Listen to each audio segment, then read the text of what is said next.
Hello, everyone. This is Coach Tim Campsall, and I'm excited to have Heath on the show with us today. In today's episode, Heath shares the moment he realized that relying on himself to manage the sales and operations and the people was no longer sustainable and that something had to change. He's also going to talk to us about the one issue that he knows he must solve in the next year, or everything else is going to slow down, which is adding leadership employees to his organization. If you're a business owner feeling stuck between working harder and growing smarter, this podcast is for you. Heath owns Madison Cabinets. They provide custom cabinetry and woodworking. And something unique about him is that he works on race cars in his free time. Hey, Heath, it's great to have you on the show today. Thanks for having me, Tim. Well, hey, I'm excited to hear your story. So let's jump in here. Most owners start their business for some combination of freedom and flexibility, but often realize that they didn't get that freedom in the beginning. What problem were you solving for, or what were you trying to escape when you started your business? Well, mine's a little bit more unique than that. My grandfather started it. Oh, Just he was at a cabinet factory and they went under, and he bought the tools and started up his own cabinet factory. And my uncle didn't want to do it anymore, and I was here and I was energetic and ready to go. And so I kind of took over the day-to-day operations, and here I am, 24 years as of January 2nd. I've yeah, been here for 24 congratulations. full That's full time. Yeah. I was here through high school and grade school off and on and stuff like that, but okay. that was my ambition, is to carry on the family thing. Fantastic. Well, starting a business and in your case, carrying on and taking over the ownership of a business can be a bit of a leap of faith. So, what specifically made you say, I can do this, even though maybe you didn't know how to, you didn't have it all figured out? At 23, I thought I knew everything. I found out I knew nothing. But I had big dreams of being successful and growing the company and having that time off and being successful. Um, and just giving my dad and grandpa the thrill of seeing where it could go, Mm, of kind of retiring and just enjoying yeah, it still being here and growing. yeah, That was, but I did have those hopes and dreams of it growing and getting bigger, and it was a long, hard road to get there. We'll just yeah. put it that way. Yeah, you mentioned the when you were younger thought you knew everything. Sometimes we need that blind faith, right? It's better not to know what we learn later. Yeah, as I look back, I knew nothing. Yeah. So we know that successful businesses can get stuck at various stages of their growth journey. So Heath, tell us what's been your biggest challenge, and what's something that you tried that didn't work, and then what finally made a difference in terms of getting through that challenge. Man, where do I start with that one? Um, I think it all started when I went back to school for my accounting degree Hmm. and got that base. I think that's the hard thing about any business owner is you may know how to make a product, do a process or something like that, but if you don't know your books, you Mhm. don't know your profit margins like that, Yeah, you can go backwards real quickly. And I think that's where a lot of people get in trouble. yeah, And for me, accounting kind of came easy. I'm a numbers guy. yeah. But my grandfather hated accounting, hated numbers. He knew how to build a great cabinet, but as far as the business goes, he struggled as far as pricing and stuff like that goes. Yeah, So I think that's a big struggle that a lot of business owners have. They have a skill, they have a desire, but the books are very important. And I think that's where, in my case, I was able to do it for hmm, myself. Um, but a lot of cases, that's where I think a lot of business owners fail and struggle with that. That's yeah, a lot of hardship for a lot of people, I think. yeah. So you said that you went back to school, though. Were you doing that while you were running the business? Yes, it was one night a week, Yeah, from like 6 to 10 o'clock. yeah, good for Um, you. and from 2010 to 2015, the recession scared me a lot. Mm, And I went back and just to finish up a couple of classes to get my degrees. yeah. Yeah. So that had to have been a challenge to carve out the time, right? Being a full-time business owner and being able to also take on that course load. Yeah, and once my classes are over with, I kind of like, what am I going to do with my free time? So I poured that into, the business and stuff like that, and then spending more time with my son after that because I kind of probably neglected that a little bit during Sure. that time. But yeah, just one of those things you just you buckle down and you do it, and here you are. So what difference has knowing the numbers and understanding the financials made in the business? It just I have a day-to-day look on what numbers I need to make every day, every week, Yeah, knowing what the numbers mean, like in the accounting software, like we use QuickBooks, like yeah, that, yeah, just what everything means, and by the work in progress, and I basically come up with how much money I need to produce every month, yeah, and how much we can produce every month yeah, for X amount of profit, yeah. or whatever, and that's been a huge thing. And I wish I had a crystal ball. I tell this people all the time. Of my different routes. If one to the left, if I didn't go to school, and then where I currently at, what would there be any difference or whatever? I think Yeah. subconsciously I use schooling a lot more than what I think. Yeah. Well, the realities, you mentioned this earlier, but to be even more blunt, right? If we don't know our numbers, we don't know our business. And Right. so I would say that investment is super critical, whether it's going back to school or some other way of getting that knowledge. We absolutely have to understand the financials in our business so that we know the margins and the decisions, the impact of the decisions that we're making, because we can't run a business well if we don't know the financials of our, because that's the health of the business. So I would say going back to school has made a big difference, right? Because you had to have that knowledge to be able to make good decisions, right? Right. And and I try to relay that to my employees and stuff like that. It's like, for example, you drop 4 boxes of screws and it's 100 screws, and it takes you 2 hours to pick those screws up. They're not worth your time. Just throw them in Yeah. the trash. Yeah. You don't sort them because in those 2 hours you just wasted $200 where it was $10 for the screws. Right? Um, and they're like, "What?" And I'm like, "Yeah, well, think about it." And they're like, "Never would have thought it like that." So it's just a whole different process of way of thinking. Yes. And Yeah. sometimes when that It happens, helps you make better decisions because you have that financial understanding, right? right? Yeah. Yeah, Yeah. yep. So Heath, what belief about running a business turned out to be wrong and cost you time and money? It's easy. Um, Boy, it cost me time and money. Um, there's lots of things that cost me time and money. Just knowledge itself cost me time and money. Yeah. I'm trying to think of anything Well, tell particular I me can. tell me a little bit more about it's easy. I love that answer. What do you give me some more context there? You don't when you talk to business owners, they don't talk to you about the daily grind that Right. you Yeah. do. Yeah. It's just you see them on their boat or their motorcycle or the cookout, and they're just having a good old time. Well, they didn't tell you about the 80 hours they put in that week to get to that point, Yeah. or the years of struggling and stuff like that to get to that point. Yeah. They don't talk to you about that. Yeah. It's just you see that glacier above the water. That's all the fame and glory. They don't see all that hard work and dedication and blood, sweat, and tears that you did Yeah. um, before then. Yeah, and I Yeah. and I guess the biggest thing that cost me is delegation. Okay. Tell me more about Not that. not being able to delegate or trust people to do a job or try to Mhm. micromanage. You have to let that go. Yeah. Yes, it's going to cost you some time and money up front because you need to train and they're going to make Yeah. mistakes. Yes. Yeah. But in the end, you're going to have so much more freedom and you're going to be able to grow and work on the business and not work in the business. Yeah.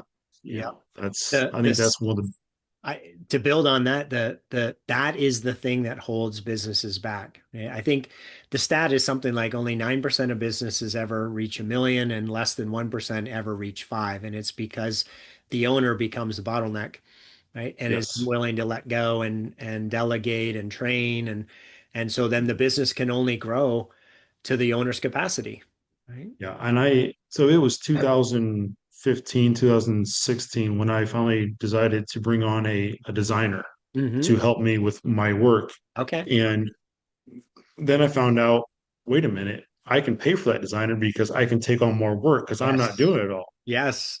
So then when the pandemic hit in 2020, I went from myself and one designer to myself and three full-time designers. And that really opened up my eyes of like, okay, Yeah. more people, more hands, light work. Yes. Um, you can then it just flowed. And then you need to go on the back end and get other employees to Yes. make the stuff. And Yep. so it ends up, flowing down the line a little bit. Yeah. Um, but yeah, that the pandemic really opened my eyes up. We had to grow fast Yeah. because it just took off. Yeah. Um, and that was kind of crazy. We went from 12 employees to 18 employees, and what our sales quadrupled Wow. in those Yeah. 3 years. Yeah. Um, Congratulations. That's yeah, awesome. thank you. And yeah, so you had to scale quickly, and usually when you scale that quickly, it fails. Mm. It doesn't quite. And now we've scaled back a little bit. Now we're we're Sure. we're still up three times what our revenue was, and we Sure. still have 16 employees, Yeah. but we're not working 60-hour weeks and pulling our hair out. Yeah. That's fantastic. Yes. Yeah, yeah. Well, the other thing that I often hear, and you alluded to it a little bit, the screw story made me think of this is people are like, well, I nobody can do it as well as me, and it's just easier if I do it myself, and it's going to cost more for this person. But when you look at the dollars and cents, right? If we hire somebody who's making, less than us, and it takes them twice as long, then the math still works. That like you said, we can be working on the business development, getting more business while the designer is working on the designs and right. And you've just allocated your time to higher worth activities in the company, right?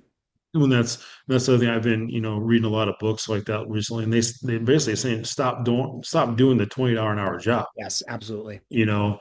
And I do find myself doing those every now and then. Yep. Um, but in my mind, I kind of that's my break from my office. I don't take a real break or whatever. If I Sure, want to go check in a UPS box that came in, check in hardware, sure, whatever, that's my time away from my desk. yeah, Yeah, that's the $20 an hour job, but it keeps my sanity a little bit, sure, I yeah. guess. Well, and if it's only an hour or two, right, a week versus 20 hours a week, right, that's the difference, right? If it becomes 20 hours Yes, a week, we gotta hire somebody for that position, right? exactly. Yeah. Yeah, yeah. I might pick up a broom every now and then, but I'm not going to do it for 10 or Yeah. 20 hours a week, Yes. sort of thing.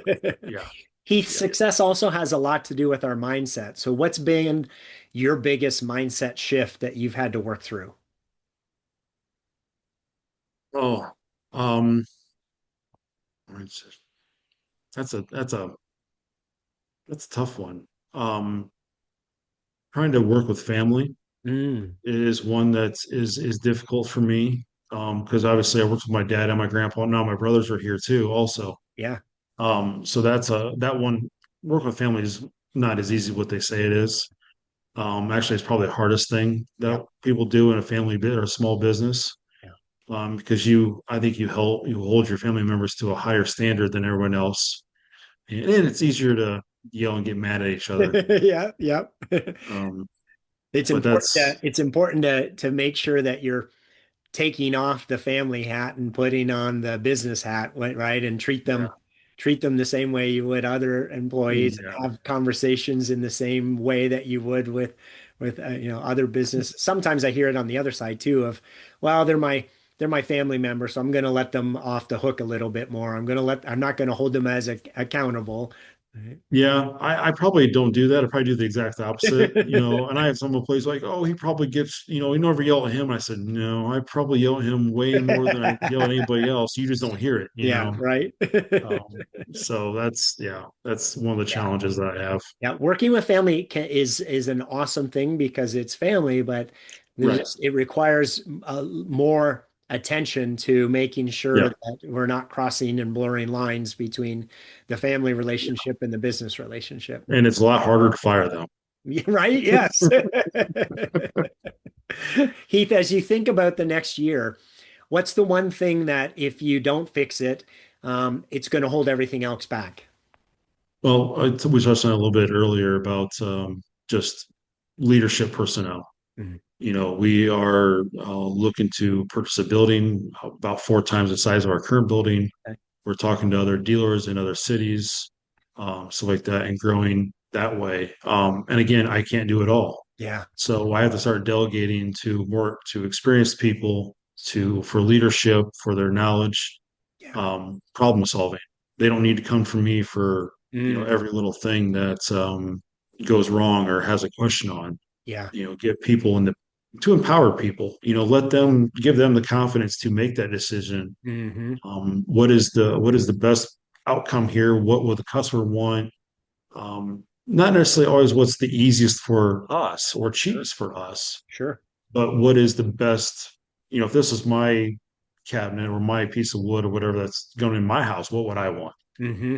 And that's going to be the biggest thing of finding those people, Yeah. um, and training them and making sure they fit with everybody else, make sure everybody respects them also, Yeah. because that was one thing that I faced coming in here as a 23-year-old, 24-year-old, was that I had a lot. Most people were older than me, Yeah. and they didn't respect me, just because I was 24 years old, and Sure. they're 10, 20 years older than me. Yeah. So it was hard for them, which I now understand a little bit, Yeah. you know. But that's my biggest challenge going forward. Exciting, scary, all that stuff all in one. Yeah. You mentioned that they fit. So culture is super important, right, in terms of making sure that the new hires fit in with the existing culture, because we've all had experiences in our past where we've had a somebody who wasn't a cultural fit, and the chaos and the frustration that causes. So the term hire slow, fire fast is super important of get the culture Yes. fit right. Right. Yes, and oil and water don't mix, Right. and Yeah. I've had employees the same way, that just or they're just cause drama and problems. They'll turn two people that were totally fine against each other, and it's like, what is going on? I had that happen. It's been about 15, 20 years ago now. I had someone do that. I said, listen, I said, employee A, B, and C were fine, and you arrived, and here we are. I said, I got to let you go, Yeah. and it wasn't easy. It's not fun doing that, Nope. but I'm very slow to hire, and sometimes to a fault. Sometimes I wait too long, and then all of a sudden we're in a pinch, Hmm. and I'm like, now we're in a busy time, and I'm trying to train somebody, Yes. and they don't have time to train people Yes. or whatever. So I'm too slow to hire for that reason. Yeah. And sometimes I found that if we are in that pinch, we'll ignore our instinct and right give somebody a chance that maybe we shouldn't have, and then it's like, oh crap. I brought that Right. person on too quickly. Yeah, exactly. Yeah. I've done that before also. Yeah. Yeah. So, Heath, we know that self-made is a myth. It's the whole premise of the show. So, who are the three people who have helped you the most in building the business and helping with your success? And and what would the business look like without them? Well, in any business, a good lawyer and a good accountant Mm, are two main things. But outside of that professionalism of those people, obviously my dad and my grandfather yeah. played a big role in that, training me, uh, letting me grow and make mistakes and stuff like that. Yeah. Another one that we have a local guy here that owns a granite company behind, like right behind me here in Okay. town, and he's been in business. He's just now retiring, and during the pandemic and during the recession, he mentored me a lot. Mm, He had a lot of business experience. We had a lot of late night conversations as we're getting ready to leave, and he'd see me get in my truck, and uh-huh. he'd stop, and we'd have conversations for an hour about business. Yeah. And so yeah, his name is Mike, and he would be one that I would definitely uh, give that nod to as far as helping me grow and stay in business and just teaching me. And it didn't cost me a dime. It Yeah. was a conversation between friends. Yeah. You Love it. know, Yeah. those three people would probably be the ones that have uh, most helped me the most. Yes. Love it. Very cool. It can be lonely at the top. So, right, having that other business owner to be able to to lament with and bounce ideas off of. It's Yeah. super helpful. Yeah. And he's very successful, has a great reputation, and been in it for a long time, Hmm. you know. And obviously, it's granted we're cabinets, but it's still homeowner, still residential. Yes. It's still the same type of Yeah. area of expertise as far as that goes. So There are a lot more similarities between businesses than there are differences. There, right? The fundamentals of what makes a business great is very common across industries. right, I agree. And when it comes to, it don't matter if you're a big company or a small company, it's all percentages of numbers. Yep. It's really it don't matter if you're a $1 billion company or $1 million company. It's just percentages. That's what it Absolutely. comes down to. Absolutely. In fact, and you sort of alluded this earlier, right? It's actually better to, in some cases, to reduce sales because it increases profit margins, right? Right. Yeah, and I struggle with that too. Do I want to grow and get bigger and bigger, or do you just stay small, do what you do best, and know what you'd be really, really good at instead of trying to grow and train people. Sure. And that's a whole nother battle that I struggle with sometimes. I hear you. I've, Yeah. I've heard the same thing from numerous people. They're like, well, I don't want to manage, 15 people. I want to manage three, Yeah. sort of thing. And that was never my dream to just do three. Yeah. I always wanted that. I don't know if I want any more than 18 like I had, but we'll see. I think I'll probably get into the 20 range, but we'll see. Well, more importantly than the number of people is really how much of the business is relying on the owner, right? Because there's a risk, right? Life's unpredictable. If something was to happen and we're in the hospital for a couple of months, we at least want to have the business built to the point that it can run without us, because that way, right, the bills still get paid, right? Right. Yeah, exactly. And I think that's, want to leave on vacation and not get a phone call every day or Yes. 10 phone calls a day. Yes. And, and that's, when I was that person, when I would leave for a week or a long weekend, I was always getting those phone calls. Yes. And, luckily I've learned over the years that put people in place and empowered them to make decisions. And I get one phone call now a week Yes. instead of Yeah. 10 a day sort of thing. Well, Um, great job, because you are in not in the average. Most business owners are still having to take those calls. So congrats on what you've built so far. That's awesome. Thank you. And trust me, I was there for a long time. And it just recently, I don't want to, I'm sitting there like, it came to the point where my phone gave me anxiety every time it rang. Yeah. And that's no fun. That's not the way I wasn't enjoying that. Yeah. So I Right. was like, something has to change. And it took me growing up a little bit to realize how to do it and to Sure. trust. And you got to find the right people to trust. You find that Absolutely. person, and it makes all the difference in the world. Yeah. And it just kind of rolls from there. Yeah. So Yeah, Heath, what amazing. advice do you have for business owners who are feeling stuck or overwhelmed and they're trying to figure it out on their own? Just go for it. Um, Obviously, do your homework, do your research. Don't decide one night you're going to do something.